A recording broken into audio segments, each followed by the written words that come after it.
আসসালামু আলাইকুম, welcome back to my channel tour couple kitchen. আমি নিকিতা নূপুর।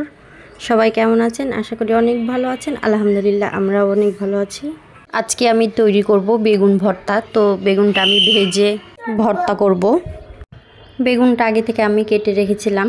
তো কেটে ভালো করে পরিষ্কার করে ধুয়ে নিয়েছি, সাথে হলুদ, লবণ আর মরিচের গুঁড়ো দিয়ে ভালো করে মাখিয়ে নিয়ে তো আমি এখন ভেজে নিব বেগুনগুলোকে। তো কড়াইয়ে তেল দিয়ে আমি একে একে বেগুনগুলোকে ভেজে নিচ্ছি। ওইদিকে আমি শুকনো মরিচগুলোও ভেজে রেখেছি, সাথে পেঁয়াজ কুচি নিয়ে নিয়েছি, কাঁচা পেঁয়াজ। আবারও আমি বেগুনগুলো ভেজে নিব। তো সব বেগুনগুলো ভাজা হয়ে গেলে এখন আমি ভর্তা করে নেব। তো পেঁয়াজ, শুকনো মরিচ, ধনিয়া পাতা নিয়ে নিয়েছি। তো ভালো করে মথে নেব। মথে আমি ভর্তাটা তৈরি করে নেব।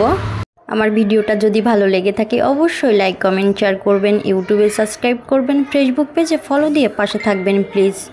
তো এই তো আমি ভর্তাটা এখন তৈরি করে নিচ্ছি। অনেক টেস্টি একটা ভর্তা। এভাবে ভর্তা খেতে কিন্তু আমার অনেক ভালো লাগে। অনেকে পুড়িয়ে খান, তবে আমি বেশিরভাগ ভেজে ভর্তা করে খাই। এটা আমার কাছে অনেক অনেক ভালো লাগে। আশা করি আপনাদেরও ভালো লাগবে। চাইলে এভাবে ভর্তা করে খেতে পারেন, খেতে কিন্তু অনেক মজা। ফাইনালি বেগুন ভর্তাটা আমার রেডি হয়ে গিয়েছে। তো আশা করি আপনাদের কাছে অনেক ভালো লাগবে। তো আজকে এই পর্যন্তই। নেক্সট টাইম অন্য কোনো ভিডিও নিয়ে হাজির হয়ে যাব আপনাদের সামনে। ততক্ষণে সবাই ভালো থাকবেন, সুস্থ থাকবেন, আমার পাশে থাকবেন। বেশি বেশি লাইক, কমেন্ট, শেয়ার করবেন। তো পরে আমি সরিষার তেল দিয়ে দিলাম। সরিষার তেল দিয়ে আরেকটু ভালো করে আমি মাখিয়ে নেব।